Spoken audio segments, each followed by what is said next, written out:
옆 사람과 한번 인사해보며 시작할까요? 옆 사람에게 인사해 주십시오. 봄이 왔습니다. 네, 한 번 더요. 봄볕보다 따뜻한 주님의 사랑이 넘치시길 바랍니다. 네. 근데 뭐 표정은 그렇지 않을 것 같아요. 따스하다 그랬는데 표정은 삭막합니다. 다시 한번요. 주님의 사랑이 넘치시길 바랍니다. 네. 여러분 이제 진짜 봄이 왔습니다. 그렇죠? 우리 뭐 외투에서부터 뭐 달라졌지만 이번 주말이면 이번 주말쯤 되면 우리나라에도 벚꽃이 피는 곳이 벌써부터 이제 생기기 시작합니다. 그러니까 사실 봄은 진작에 왔죠. 이미 벌써 벚꽃이 피니까요. 이렇게 또 겨울이 지나가고 곧 있으면 여름이 오고 또 좀 더 지나면 가을, 멋있는 가을이 옵니다. 그동안 텅 비어있던 논들이 파랗게 물들어 가겠죠. 새파란 모종으로 말이죠. 혹시 여러분 이 모종, 이 벼의 모종과 또 그 모종 사이사이에 자라는 이 잡초를 구별하는 방법을 아십니까? 이게 나중에 더 커가면 그나마 구분이 좀 더 쉽지만 우리 더 어릴 때는 이게 구분이 어렵다고 해요. 크기도 비슷하고 모양도 비슷하고 이게 전문가, 농부가 딱 보기에는 색깔이 달라서 딱 되긴 하지만 저처럼 이 농사에 대해 잘 모르는 문외한이 보면 이 색깔이 이 색깔 같고 잘 구별을 안 된다는 거죠. 근데 이 벼의 모종과 잡초를 구분하는 비교적 간단한 방법이 있다고 합니다. 혹시 뭔지 아십니까? 맞아요. 너무 잘 알고. 역시 잡다한 걸 다 알고 있어요. 그죠? 네. 이 바람이 살살 불 때요. 바람이 불 때 이 모종과 잡초의 움직임을 잘 살펴보면요. 바람을 따라 잎끝이 살랑살랑 이렇게 바람을 따라 이렇게 살랑살랑 움직이면 그게 뭘까요? 살랑살랑 움직이면 잡초입니다. 잡초. 근데 바람이 불어도 이렇게 샥샥샥 부는데도 꼿꼿이 가만히 있으면 그게 바로 벼의 모종이라는 거죠. 물론 그럼에도 초보자의 눈에는 그게 좀 헷갈릴 수는 있겠지만 조금의 경험만 쌓으면 금방 알아챌 수 있다는 겁니다. 우리 새생명반을 하신 분들은 아마 더 많이 배웠을 거예요. 뭔가를 구분하는 방법. 뭐죠? 예를 들어 강낭콩을 구분하는 방법. 계란에 유정란과 무정란을 구별하는 방법. 또 다이아몬드를 구별하는 방법. 이거 다 기억나십니까? 이런 것들을 다 배웠었죠. 방법이 뭔지는 안 알려줍니다. 새생명반에서만 알려주는 거니까요. 근데 제가 지금 계속 무슨 말을 하고 있나요? 구별하는 방법. 그렇죠? 구별해내는 방법. 무슨 말이냐면 예수님을 믿는 우리는 구별된 사람이 되어야 한다는 겁니다. 옆 사람에게 말해 주십시오. 구별된 그리스도인이 되세요. 우리 오늘 본문을 보면 아이를 갖지 못해 절망에 빠진 부부가 나옵니다. 바로 삼손의 부모인데요. 삼손의 부모라는 말이 무슨 말입니까? 아이를 낳지 못해 절망에 가지고 있던 그들이 결국은 아이를 낳게 된다는 거죠. 하나님이 그들에게 나타나 아들을 약속하셨기 때문입니다. 이렇게 우리 하나님은 우리의 슬픔과 아픔을 그냥 지나치시는 분이 아니십니다. 우리의 슬픔을 위로해 주시고 우리의 아픔은 치료해 주시고 또한 우리의 문제는 해결해 주시는 분. 이게 바로 우리 하나님이신 줄 믿습니다. 애초에 우리가 슬프고 아프고 힘들어할 때 우리와 늘 동행하시며 나보다 더 속상해 하시는 분. 그분이 바로 우리 하나님이시라는 걸 여러분 아셔야 돼요. 내가 아파할 때 하나님은 나보다 더 아파하신다는 거예요. 이런 하나님을 의지하지 않고 누가 어디에서 위로를 받을 수 있겠습니까? 그러니까 자꾸 엉뚱한 곳에서 찾지 마시고 우리 하나님께 기도하시길 바랍니다. 우리 하나님을 의지하십시오. 그러면 이 아이를 갖지 못했던 부부가 아이를 낳게 된 것처럼 우리 하나님은 마음의 소원을 아시는 주님이 나보다 나를 더 잘 아시는 주님이 우리의 간절한 기도에 응답해 주실 줄 믿습니다. 과거에 우리나라도 그랬지만요. 이 이스라엘 역시 부부가 결혼했는데 아이를 갖지 못한다? 이것은 굉장히 수치스러운 일로 여겼습니다. 과거에 우리나라도 그랬죠. 그렇죠? 뭐 예를 들어 왕도 마찬가지였어요. 아무리 왕이라고 해도 왕이 아이를 낳지 못한다? 이건 왕이 뭐 죄를 지었기 때문에 뭐 왕이 정말 나쁜 짓을 이러면서 왕조차도 손가락질을 받았었죠. 물론 아이를 낳아도 그게 딸이라면 그것도 마찬가지였었지만 말입니다. 이스라엘도 마찬가지였어요. 이 삼손의 부부는요, 아이를 갖지 못함으로 수치스러운 일을 당하며 살았다는 겁니다. 여러분, 2024년도 마찬가지죠. 물론 수치는 아니지만 2024년에도 이 간절함은 마찬가지입니다. 결혼해서 부부가 아이를 가지려고 하는데, 아이를 낳고 싶은데 낳지 못하는 부부가 얼마나 많이 있습니까? 뭐 아무리 요즘 결혼도 안 하고 출산도 안 한다 하지만 그거에 비례해 결혼을 했는데도 출산을 하고 싶은데도 이게 뜻대로 되지 않는 부부가 오늘 생각보다 굉장히 많아요. 이게 얼마나 큰 슬픔입니까? 우리 교회에도 신혼부부가 꽤 되죠. 감사하게도 지금까지는 그런 걱정을 할 필요가 전혀 없었습니다. 그만큼 아이를 낳을 수 있다는 것이 얼마나 큰 복인지 아셔야 합니다. 참 감사한 일이죠. 그리고 기도하셔야 합니다. 평생 기도해야 할 기도 제목 중에 하나이죠. 하나님께서 나에게 우리 가정에 건강하고 지혜로운 아이를 허락해 주시길 기도해야 한다는 거예요. 기도 안 해도 자녀의 복을 내려주시기를 원하지만 기도하는 자에게는 반드시 허락해 주실 줄 믿습니다. 꼭 기도하십시오. 아직 결혼을 안 했어도 결혼이 멀었어도 기도하십시오. 그러면 반드시 은혜를 주십니다. 어쨌든 아이를 가질 수 없었던 이 부부가 아이를 갖게 된다는 것은 굉장히 가슴 벅찬 일이죠.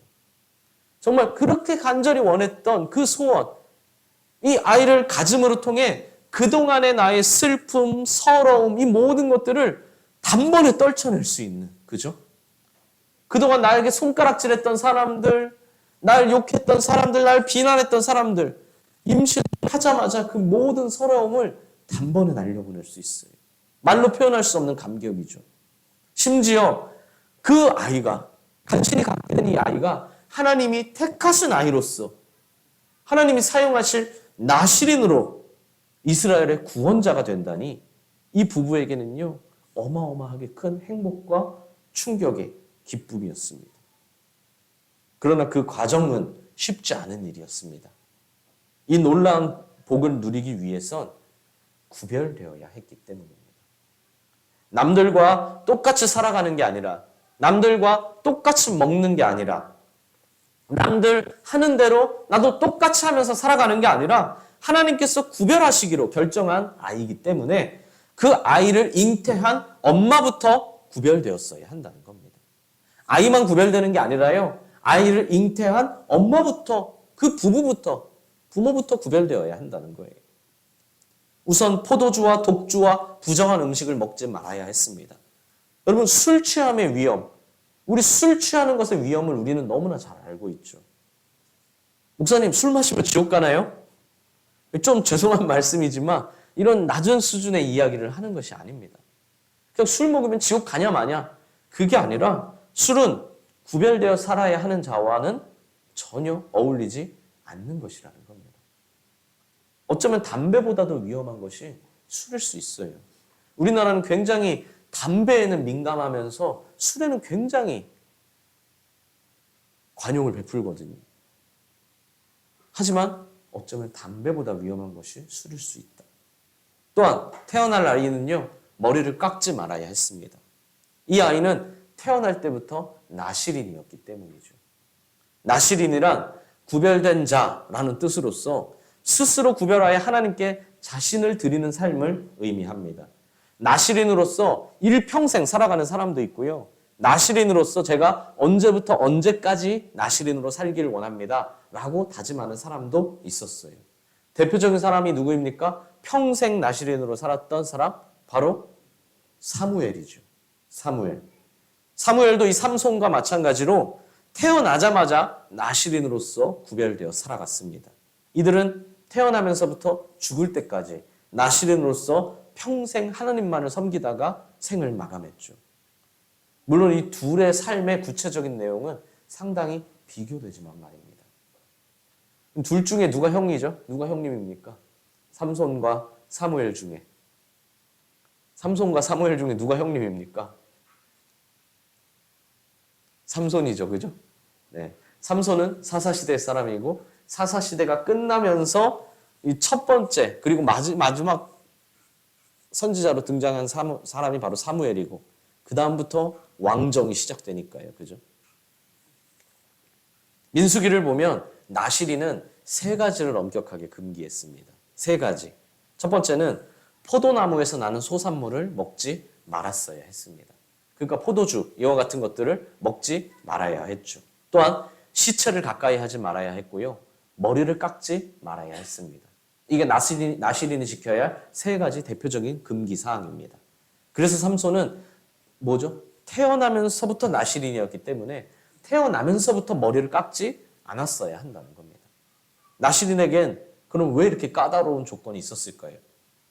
거기에서 특별한 능력이 나오기 때문일까요? 술을 마시지 않으면 그래야 하나님의 말씀을 들을 수 있고 시체를 가까이 하지 않아야 경건하게 살아갈 수 있고 머리를 깎지 않아야 능력 있는 삶을 살 수 있으니까요. 그게 아니죠. 그보다는 자신을 구별하기 위한 방법이라고 생각하시면 됩니다. 이 금지하는 이 세 가지 혹은 그 외의 것들을 통해 자신이 나실인이라는 것, 자신의 신분을 잊지 말라는 겁니다. 남들이 다 같이 포도주를 마시고 술을 마실 때에도 나는 마시지 않으면서 그래 나는 구별된 사람이야. 아침마다 세수하며 거울을 볼 때마다 머리가 긴 자신을 보면서 머리를 깎지 않은 자신을 보면서 그래 나는 구별된 사람이야 라고 자각하라는 겁니다. 또한 이것은 자신이 자각하는 것은 물론 다른 사람들에게도 내가 나실인이라는 것을 나타내는 효과도 있습니다. 저 사람이 나실인이니까 내가 너도 한 잔 마셔 이러지 않는다는 거예요. 우리 같이 어디 가자 하지 않는다는 겁니다. 유혹을 사전에 차단하기 위한 효과도 있다는 거죠. 머리를 깎지 않아야 거기서 힘이 나오고 능력이 나오는 것이 아니라 말입니다. 이렇게 나실인으로서 자신을 구별시키고 구별된 자라는 정체성을 갖고 사는 게 여러분 쉽겠습니까? 참 어려운 일이죠. 쉽지 않은 일입니다. 2024년을 살아가는 우리도 어떻습니까? 지금 인류의 역사상 이렇게 평등이 실현되고 이렇게 평화로운 시기가 없거든요. 오늘날만큼 평화로운 시기가 인류 역사상 언제 있었습니까? 이렇게 평화롭고 이렇게 풍족한 세상이. 그런데 어떻습니까? 2024년을 살아가는 우리도 어디 가서 당당히 식사기도 하는 것조차 사실 좀 어려웠잖아요. 물론 성인들은 그나마 낫겠지만 학생들일수록 더 그렇습니다. 여러분 학교에 급식 시간에 급식 다 받아가지고 아이들이 막 서로 같이 먹거든요.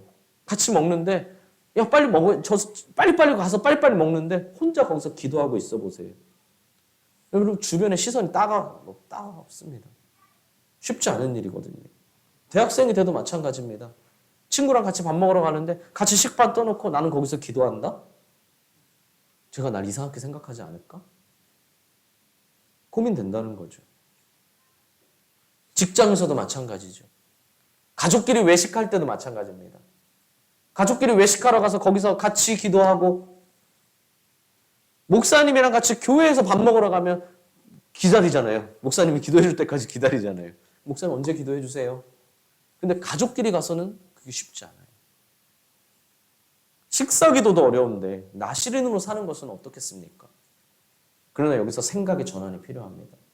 만약 삼손이 나실인이 아니라 하나님의 사사가 아니라 평범한 아이로 태어날 예정이었다면 나실인이 아닌 평범한 사람으로 살아갈 계획이었다면 이렇게 엄격하게 구별시킬 필요는 없었다는 겁니다. 주어진 대로 적당히 살았어도 된다는 거죠. 그러나 다름 아닌 삼손은 하나님이 보내신 사사, 나라를 구하고 이 나라를 구할 위인으로 쓰임받을 사사로 태어날 예정이었죠. 그러므로 이 같은 하나님의 큰 은혜를 누리기 위해선 하나님의 위대한 사람으로 쓰임받기 위해선 아이의 부모도 아이도 마땅히 갖추어야 준비해야 할 태도가 필요했다는 겁니다. 그러니까 나는 왜 이런 일들을 지켜야 돼? 피곤하게. 나는 왜 이런 일들을 지켜야 돼서 힘든 거야? 이게 아니라 내가 할 일이 남들과는 다르기 때문에 나는 이 세상에 꼭 필요한 사람이기 때문에 좀 다르게 더 구별되어 살아간다는 거예요. 고린도전서 9장 25절을 보면 이렇게 말합니다. 이기기를 다투는 자마다 모든 일에 절제하나니 그들은 썩을 승리자의 관을 얻고자 하되 우리는 썩지 아니할 것을 얻고자 하니라. 영적인 승리와 복을 누리기 위해선 절제해야 한다는 거예요. 썩지 않을 것을 얻기 위해선 절제해야 한다는 겁니다. 인내는 쓰지만 열매는 달다 라는 속담처럼 큰 복을 얻고 누리기 위해선 그에 걸맞는 절제가 필요하다는 거죠. 중요한 건 나시린은 이 당시 사사시대만이 아니라 왕정시대만이 아니라 오늘날에도 존재한다는 겁니다. 나시린은 하나님께 선택받아 하나님의 특별한 계획과 섭리 안에서 살아가는 사람을 말하죠. 물론 스스로 나시린이 되겠다라고 결정한 사람도 있겠지만 자신의 결심만으로는 이 나시린이 오래 갈 수가 없습니다. 신앙생활도 마찬가지죠. 형식적인 신앙생활, 남들에게 인정받기 위한 신앙생활은 절대 오래 가지 못합니다. 과거엔 여러분 보십시오. 신앙생활을 함으로 사람들에게 인정받을 수 있는 시대가 있기도 했어요. 예수님 시대도 어떻습니까? 이 대제사장들 종교 다 이렇게 깃을 세우고 다녔습니다. 옷을 길게 늘어뜨리고 다녔어요. 나는 신앙생활 하는 사람이다. 나는 종교생활 관련된 사람이다. 라는 걸 나타내기 위해서요. 그러면 다른 사람들이 존경해 줬거든요. 그런데 오늘날은 어떻습니까? 신앙생활 한다, 교회 다닌다, 기독교인이다, 오히려 마이너스가 될 수도 있는 세상이에요. 자신의 이익을 위해 오래 참을 수는 있겠지만 결국 드러날 수밖에 없다는 거죠. 그러니까 다시 돌아오면 오늘날에도 나시린이 있어요. 스스로 결정한 사람이 아니라 하나님이 택하신 사람이에요. 누구일까요? 목사예요? 목사가 아니라 바로 우리라는 겁니다. 하나님께 선택받아 하나님의 특별한 계획과 섭리 속에서 살아가는 사람, 그 사람 누구인가요? 바로 성도라는 겁니다. 하나님은 우리 모두에게 특별한 계획을 갖고 계시고 언제나 우리와 동행하시며 힘을 주신다는 거죠.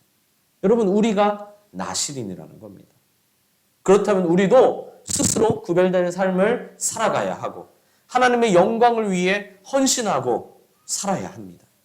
종종 말씀드리지만 내가 했어, 내가가 아니라 하나님이 해주셨어 라고 말할 수 있어야 한다는 거죠. 왜냐하면 우리는 나시린이기 때문입니다. 나를 드러내는 사람이 아니라 하나님의 영광을 드러내는 사람이라는 겁니다. 금해야 할 것은 금하고 지켜야 할 것은 지키고 행해야 할 것은 행하는 사람. 왜요? 우리는 이것을 위해 하나님께 부름받았기 때문이죠. 특히 나시린이 세 가지를 엄격하게 금기했던 것처럼 우리도 세 가지를 금해야 할 것이 있습니다. 첫째, 세상 재미에 빠져서는 안 됩니다. 여러분, 돼지 치는 재미에 빠져서는 안 된다는 거예요. 그렇다고 세상과 연을 끊으라는 소리도 아닙니다.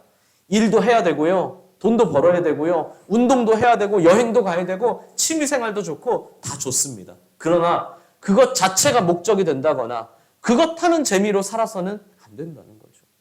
여러분, 여행 가는 재미가 아니라 여행 갔다가 돌아와서 예배하는 재미로 살아야 해요. 돈 버는 것도 좋지만요. 많이 번 돈으로요. 교회를 섬기고 또 어려운 이웃을 돕는 재미로 살아야 한다는 겁니다. 여러분, 그냥 단지 돈 버는 재미, 운동하는 재미, 여행하는 재미, 취미하는 재미, 그걸로 살아가는 사람, 그 재미로 살아가는 사람, 정말 냉정하게 한번 봐보십시오. 그 사람만큼 안타까운 사람이 없습니다. 슬픈 일이라는 거죠. 뻔한 결말이니까요. 두 번째로, 죄에 무뎌져서는 안 됩니다. 지난주 설교의 핵심 내용이죠. 죄에 무뎌지면 어떻게 된다 그랬죠? 회개할 수조차 없는 상태에 이르게 된다. 이건 더 이상 설명하지 않겠습니다. 셋째, 청지기라는 것을 잊어서는 안 됩니다. 주님이 나를 다스리도록 내어드려야 한다는 거예요. 내가 주님을 조종하는 것이 아니라 주님이 나를 다스리도록 내어드려야 합니다. 하나님은, 예수님은 나의 손님이 아니라 주인이시라는 거죠. 성경은 뭐라고 말합니까? 그런즉 이제는 내가 사는 것이 아니요 내 안에 계신 그리스도께서 사시는 것이다 라는 걸 명심해야 합니다. 성도의 비극은 이러한 것을 잊어버릴 때, 이러한 금기 사항을 버릴 때 발생됩니다. 삼손도요, 처음엔 어떻습니까? 이 하나님의 뜻을 잘 따르면서 이스라엘을 구원하는 사사였지만 나중에 이 구별됨을 잊어버리니까 그때부터 비극이 생기기 시작하죠. 이 구별됨을 잊어버리고 재물에 빠지고 여인에게 빠지고 하다 보니까 어떻게 됩니까? 그게 결국 그의 비극으로 마치게 돼요. 망각에는 그 대가가 따르게 됩니다. 그러므로 우리는 나시린으로서 구별됨을 지킬 때 형통의 길을 가게 될 줄 믿습니다. 사랑하는 수원동일교회 감사지기 여러분, 많은 분들이 어렸을 때 아마 이런 삼손의 이야기를 들으며 설교를 들으셨을 거예요. 그렇죠? 그러면서 뭐라고 합니까? 여러분, 우리는 모두 다 영적인 나시린입니다. 나시린으로서 살아야 됩니다. 라는 이야기를 들으셨을 겁니다. 왜냐하면 우리는 삼손처럼 태어날 때부터 육체적으로 구별되어오며 살아온 사람이 아니기 때문이죠. 근데 그렇다고 우리가 나시린이 아닌 것도 아니에요. 그러다 보니까 뭐라고 합니까? 우리 모두는 영적인 나시린이다. 영적인 나시린으로 구별되어 살아야 한다라는 이야기를 들으셨을 거예요. 그런데 저는 생각합니다. 여러분, 굳이 우리가 영적인 나시린일 필요가 있습니까? 영적으로 구별되어 살아야 하는 건 지극히 당연한 일이에요. 나의 마음이, 나의 계획이, 나의 소망이 선해야 합니다. 완벽하진 않아도 선함을 추구하며 살아야 돼요. 우린 예수님의 십자가로 구원받은 사람, 이 은혜로 구별된 사람이기 때문이죠. 하지만 그뿐입니까? 영적으로만이 아니라 육적으로도 구별되어야 합니다. 우리는 영적 나시린이 아니라 그냥 나시린이라는 거예요. 단순히 술 마시고 담배 피지 마십시오 하는 이런 단순한 이야기가 아닙니다. 우리가 어린아이도 아니고요. 여러분, 우리가 나시린이라는데 뭐 꼭 지침이 필요합니까? 뭐 몇 도 이상 술은 안 되고 몇 도 이하 술은 되고 뭐 연초 담배는 안 되고 전자담배는 되고 뭐 이런 유치한 이야기를 하는 게 아니에요. 육체적으로도 우리는 선함을 추구하며 살아야 한다는 겁니다. 당연히 거기에는 우리 육체의 건강도 포함되겠죠.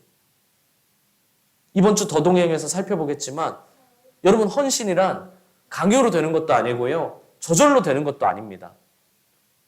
우리 같이 뭐 어떻게 헌신해 봅시다. 뭐 어떻게 같이 뭐 해봅시다. 누가 이렇게 강요한다고 되는 것도 아니고요. 그냥 가만히 있다고 헌신되는 것도 아니에요. 헌신이란 자발적으로 해야 헌신이고 또 외적인 표현으로 연결되어야만 헌신입니다. 누가 시켜서 하는 게 아니라 내가 자발적으로 해야 되고요. 가만히 있는 것이 아니라 드러나야 한다는 거예요. 드러날 때 헌신이라는 겁니다. 나시린도 마찬가지입니다. 영적인 선함을 넘어서 육체적인 표현으로 연결되어야지만 그게 진짜 나시린이라는 겁니다. 영적 나시린입니다. 영적 나시린이에요. 영이 깨끗해야 합니다. 회개해야 합니다. 이게 끝이 아니라 겉모습으로 나타나야 한다는 거예요.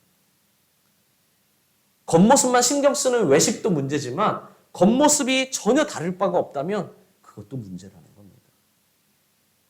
또한 여러분, 교회 안에서만 절제하고 구별되는 나시린이 되면 될까요? 교회에서만 구별되고 우리 교회만 열심히 사랑하고 섬기면 되겠습니까? 여러분, 우리 교회는요, 여러분 이미 다 아시는 것처럼 평일 모임이 많지 않습니다. 우리 전통적인 교회는 사실 평일에 훨씬 더 많이 모이죠. 그런데 우리는 그렇지 않아요. 많지 않다기보다는 솔직히 평일 모임이 거의 없다시피 합니다. 왜 그럴까요? 우리 교회 청년이 많아서요? 젊으니까? 바빠서? 평일엔 불금이라서요? 그게 아니라 이 교회 생활에만 치중해서 교회 사역에만 치중해서 세상 일을 등한시하지 말라는 겁니다. 성도라면 교회 생활을 잘해야겠죠. 여러분, 교회를 무엇보다 사랑하고 섬겨야 됩니다. 우리의 일상에, 우리의 평소의 삶이 교회 중심이 되어야 합니다. 그러나 그렇다고 해서 가정을 등한시한다거나 세상 일은 악하고 쓸모없는 일이야 라고 치부한다거나 그런 사람은 되지 말라는 거예요. 월요일부터 금요일까지는 자신의 직장에서 최선을 다하라는 겁니다. 자신의 직장에서 그리스도의 향기를 내는 사람이 되어라는 거예요. 그리고 주일은 철저히 구별시키고요. 또한 혹시 주일이 아니라도 월화수목금토에 우리 교회 사역이 필요하다면 그것도 동참해야겠지만 교회에서만 나시린이 되지 말고 세상에서도 나시린이 되라는 겁니다. 교회의 빛과 소금만 되지 마시고 세상에서의 빛과 소금도 되시라는 거예요. 여러분, 교회에서만 나시린이 되지 마십시오. 어쩌면 그거보다 더 중요한 것은 세상에서 나시린이 되어 살아가는 것입니다. 세상에서 하나님의 자녀라는 이름으로 예수님의 제자라는 이름으로 예수님의 향기를, 그리스도의 향기를 풍기는 사람이 되시라는 겁니다. 이것이 우리가 이 땅에 보냄받은 이유이자 나시린으로 택함받은 이유라는 걸 꼭 명심하셔야 합니다. 여러분, 주일에 우리끼리 모여서 아이고 집사님, 아이고 권사님, 아이고 목사님 하면서 너무너무 사랑하고 하는 거, 여러분 모일 때 우리끼리 있을 때는 당연히 잘할 수 있어요. 근데 밖에 나가서 어떠냐는 겁니다. 옆 사람에게 말씀해 주십시오. 저는 나시린입니다. 한 번 더요. 당신도 나시린이시군요. 네. 한 번 더 말씀해 주십시오. 우리 모두 나시린입니다. 네. 당신도 나시린이시군요 할 때 좀 깜짝 놀라는 연기를 해주셨어야죠. 그죠? 한 번 더 해볼까요? 당신도 나시린이시군요. 네. 연기 하나면 왜 이렇게 어색할까요? 그죠? 네. 한 번 더 말씀해 주십시오. 우리 모두 나시린입니다. 여러분, 삼손만이 아니라 사무엘만이 아니라 목사인 저만이 아니라 우리 다 나시린입니다. 영적 나시린이 아니라 무슨 나시린이요? 진짜 그냥 나시린입니다. 나시린이에요. 그러므로 절제하고 구별된 삶을 살아가시길 바랍니다. 여러분, 절대 내가 절제하고 구별된 삶을 부담으로 느끼지 마십시오. 내가 하나님의 자녀로 살지 않을 거라면, 내가 하나님의 위대하신 뜻을 이루는 사람이 아니라면 구별하게 살 필요가 없어요. 그냥 편하게 사십시오. 마음대로 살면 됩니다. 그러나 내가 절제되어야 할 이유, 구별되어야 할 이유, 나는 하나님의 특별한 자녀이기 때문이죠. 나는 하나님이 특별히 쓰시겠다 부르신 사람이기 때문입니다. 나는 분명히 이 땅에 하나님이 사명을 주시고 날 통해 이 땅에 소망을 주실 것을 계획받은 사람이기 때문에 절제하고 구별되어 살아가는 겁니다. 그리고 우리가 그렇게 절제하며 구별되어 살아갈 때 하나님이 날 보시고 뿌듯한 미소, 한박 웃음을 지으실 줄 믿습니다.